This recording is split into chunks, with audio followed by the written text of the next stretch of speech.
সুপ্রিয় দর্শক শ্রোতা, আসসালামু আলাইকুম রহমতুল্লাহি অবরাকাতু। আল মুনতাহা টিভি ইউটিউব চ্যানেলে আপনাদের সকলকে স্বাগতম। সম্মানিত ভিউয়ার্স, আজ আমাদের কোরআন শিক্ষার 10 নম্বর পর্ব। আর এই 10 নম্বর পর্বে আজকে আমরা পড়ব ইনশাল্লাহ জজম কাকে বলে এবং জজম দিয়ে 2 হরফ এবং 3 হরফের যৌগিক শব্দের ব্যবহার শিখব ইনশাল্লাহ। সম্মানিত ভিউয়ার্স, সকলেই আল মুনতাহা টিভি ইউটিউব চ্যানেল সাবস্ক্রাইব করে এবং শেয়ার করে অন্য দিনী মুসলমান ভাই বোনদেরকে দেখার সুযোগ করে দেবেন ইনশাআল্লাহ। সম্মানিত ভিউয়ার্স, আমি আর কথা না বাড়িয়ে আমাদের মূল পর্ব শুরু করছি। সকলেই শুরু থেকে শেষ পর্যন্ত আমরা ক্লাসগুলো করব ইনশাআল্লাহ। ক্লাস শুরু করার পূর্বে অবশ্যই তাআউজ তাসমিয়া পড়ে নেবেন। সবাই একবার আমার সাথে বলেন, আউযু বিল্লাহি মিনাশ শাইতানির রাজীম। বিসমিল্লাহির রহমানির রহিম। প্রিয় দর্শক, শুরুতে আমরা জেনে নিব জজম কাকে বলে। এই যে বায়ের উপরে আমরা যে চিহ্নটা দেখতে পাচ্ছি, এই যে চিহ্নটা, এই চিহ্নটার নাম কি বলেন? জজম। এই জজম ওয়ালা হরফ একবার উচ্চারিত হয়। কিভাবে? জজমওয়ালা হরফ নিজে নিজে পড়া যায় না, নিজে নিজে উচ্চারণ করতে পারে না ডাইনের হরফের হরকতের সাহায্য ব্যতীত। ডাইনের হরফ কোনটি? এই দেখেন, আমি আপনাদেরকে দেখাচ্ছি। এই যে এখানে আমরা হায়ের উপর দেখতে পাচ্ছি জবর। এই হা যদি এই বাকে না ধরে, তাহলে এই বা কখনোই উচ্চারণ করতে পারবে না ডাইনের হরফের হরকতের সাহায্য ব্যতীত। এই কারণে হা বাকে ধরেছে। তাহলে হা যদি বাকে ধরে, তাহলে আমাদের উচ্চারণটা কেমন হবে? এই দেখেন, এই হা এই বাকে ধরেছে। হা বা জবর হ্যাব, হ্যাব, হা বাকে ধরেছে। বা কলকলা হরফ প্রতিধ্বনি আওয়াজ দিয়ে পড়তে হবে। আমরা জানি কলকলা হরফ মোট 5টি। 5টি হরফ কি কি? কফ, ত, বা, জিম, দাল।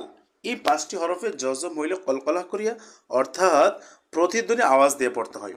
তো এখানে কলকলা হরফ বা আসছে, এই কারণে প্রতিধ্বনি আওয়াজ দিয়ে পড়তে হবে। যেমন হ্যাঁ বা জবর হ্যাব, হ্যাঁ বা জবর হ্যাব। এরপর দেখেন, এখানে মোট 2টি হরফ। এখানে হরফ কয়টি বলেন? 2টি। 2টি হরফ কি কি? এই দেখেন, উপরে হরফটির নাম হচ্ছে হা এবং নিচে হরফটির নাম হচ্ছে জিম। তাহলে হা জিমকে ধরেছে। উচ্চারণটা কেমন হবে? হ্যাঁ জিম জবর হ্যাজ, হ্যাঁ জিম জবর হ্যাজ। এরপর দেখেন, এর পরবর্তী শব্দ লক্ষ্য করেন। হ্যাঁ সাদ জবর হ্যাস, হ্যাঁ ওয়াও জবর হ্যাউ, হ্যাউ। হ্যাঁ ইয়া জবর হাই, হ্যাঁ আলিফ জবর হ্যাঁ। জবরের পরে কালি আলিফ। এই দেখেন, এখানে মোট 2টি হরফ, হা এবং আলিফ। তাহলে জবরের পরে কালি আলিফ মাদের হরফ। আর মাদের হরফ হইলে এক আলিফ টেনে পড়তে হবে। হ্যাঁ আলিফ জবর হ্যাঁ, হ্যাঁ আলিফ জবর হ্যাঁ। এর পরবর্তী 2য় নম্বর লাইন লক্ষ্য করেন প্রিয় দর্শক। এখানে আমরা মোট দেখতে পাচ্ছি 2টি হরফ। হরফ কয়টি? 2টি। আর 2টি হরফ কি কি? লাম এবং নুন। লাম নুনকে ধরেছে। লাম নুন জবর লান, লাম নুন জবর লান, লাম লাম জবর লাল, লাম লাম জবর লাল, লাম মিম জবর লাম, লাম মিম জবর লাম, লাম ওয়াও জবর লাউ, লাম ওয়াও জবর লাউ, লাম ইয়া জবর লাই, লাম ইয়া জবর লাই, লাম আলিফ জবর লা। লা এক আলিফ টান হবে, কেন? জবরের পরে কালি আলিফ আসছে। আর জবরের পরে কালি আলিফ কিসের হরফ? মাদের হরফ। আর মাদের হরফ হইলে এক আলিফ টেনে পড়তে হয় মাদ্দে তবাই। লাম আলিফ জবর লা, এক আলিফ টান হবে। জবরের পরে কালি আলিফ মাদের হরফ, এক আলিফ টান হবে। এর পরবর্তী শব্দ দেখেন, লক্ষ্য করেন। ফা এবং র। এখানে মোট হরফ কয়টি? দুইটি, ফা র। ফায়ের উপরে হরকত জবর এবং র এর উপরে জজম। আর আমরা শুরুতে পড়েছিলাম জজম বলা হরফ নিজে নিজে পড়তে পারে না, উচ্চারণ করতে পারে না, ডাইনে হরফের হরকতের সাহায্য ব্যতীত। এই কারণে ফা র কে ধরেছে। ফা র জবর ফর, ফা র জবর ফর। এর পরবর্তী শব্দ লক্ষ্য করেন। ফা জিম জবর ফাজে, ফা জিম জবর ফাজে। ফা কফ জবর ফক, ফা কফ জবর ফক। ফা ওয়াও জবর ফাও, ফা ইয়া জবর ফাই। ফা আলিফ জবর ফা। জবরের পরে কাল আলিফ মাদের হরফ, এক আলিফ উচ্চারণ হবে মাদ্দে, তো এক আলিফ টান হবে মাদ্দে তবাই। এর পরবর্তী শব্দ দেখেন, এখানে মোট দুইটি হরফ, আইন এবং নুন। আইন নুনকে ধরেছে, আইনের উপরে হরকত জবর, নুনের উপরে জজম। আর জজমওয়ালা হরফ নিজে নিজে পড়তে পারে না, উচ্চারণ করতে পারে না ডাইনে হরফের হরকতের সাহায্যে ব্যতীত। এই কারণে আইন নুনকে ধরেছে। তাহলে উচ্চারণটা কেমন হবে দেখেন। আইন নুন জবর আন, আইন নুন জবর আন।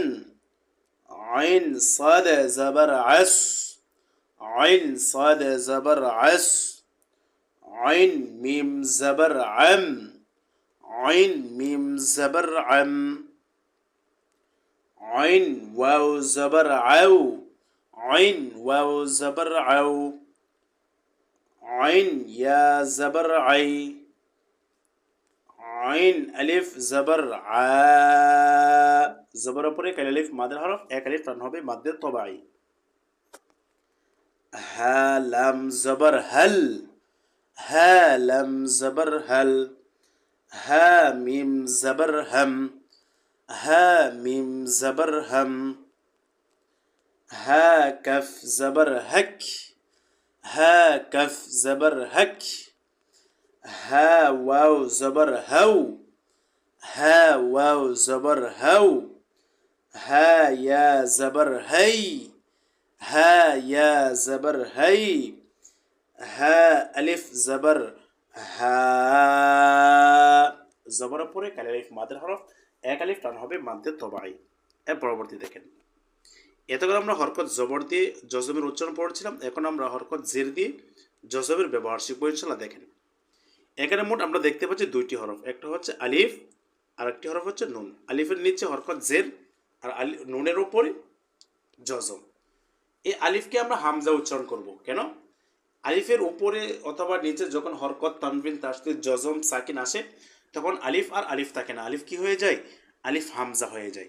তাহলে এখানে কি উচ্চারণ হবে? হামজা। উচ্চারণটা কেমন হবে দেখেন।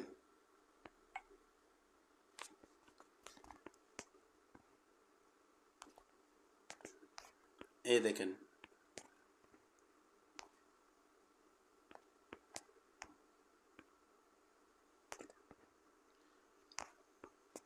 হামজা নুন জের ইন, হামজা নুন জের ইন। হামজা লাম জের ইল, হামজা জিম জের ইজে। হামজা শিন জের ইশ। তাহলে আলিফ কখন হামজা হয়ে যায়? আলিফে হরকত তানবিন তাসদীদ জজম সাকিন আসলে আলিফ আর আলিফ থাকে না, আলিফ কি হয়ে যায়? হামজা হয়ে যায়। দেখেন হামজা ওয়াও জের ইউ, হামজা ইয়া জের ই। জেরের পরে ইয়া সাকিন কিসের হরফ? মাদের হরফ। আর মাদের হরফ হইলে এক আলিফ টানিয়া পড়িতে হয়, ইহাকে মাদ্দে তবাই বলে। বা সিন জের বিস, বা র জের বির। বা ফা জের বিফ, বা হামজা জের বি। বা ওয়াও জের বিউ, বা ইয়া জের বি। জেরের পরে ইয়া সাকিন মাদে হরফ, এক আলিফ টান হবে মাদ্দে তবাই। এরপর দেখেন সিন লাম জের সিল, সিন লাম জের সিল। সিন জিম জের সিজে, সিন তা জের সিথ। সিন নুন জের সিন সিন ওয়াও জের সিউ সিন ইয়া জের সি জেরের পরে ইয়া সাকিন কিসের হরফ মাদের হরফ আর মাদের হরফ হইলে এক আলিফ টানিয়া পড়িতে হয় ইহাকে মাদ্দে তবাই বলে মাদ্দে তবাই কত আলিফ টানিয়ে পড়তে হয় এক আলিফ টানিয়ে পড়তে হয় মিম সাদ জের মিস মিম সা জের মিস মিম নুন জের মিন মিম লাম জের মিল মিম ওয়াও জের মিউ মিম ইয়া জের মি জেরের পরে ইয়া সাকিন মাদের হরফ আর মাদের হরফ হইলে এক আলিফ টানিয়া পড়িতে হয় ইহাকে মাদ্দে তবাই বলে ফা র জের ফির ফা জা জের ফিজ ফা হা জের ফিহ ফা হামজা জের ফি ফা ওয়াও জের ফিউ ফা ইয়া জের ফি জেরের পরে ইয়া সাকিন মাদের হরফ হইলে এক আলিফ টানিয়া পড়িতে হয় ইহাকে মাদ্দে তবাই বলে ফা ইয়া জের ফি। সম্মানিত ভিউয়ার্স, আজ আমাদের কোরআন শিক্ষার 10ম নম্বর পর্ব এখানে সমাপ্ত করছি। সকলে আল মুনতাহা টিভি ইউটিউব চ্যানেল সাবস্ক্রাইব করে এবং শেয়ার করে অন্য দিনী মুসলমান ভাই বোনদেরকে দেখার সুযোগ করে দেবেন ইনশাআল্লাহ। আসসালামু আলাইকুম ওয়া রাহমাতুল্লাহি ওয়া বারাকাতুহু।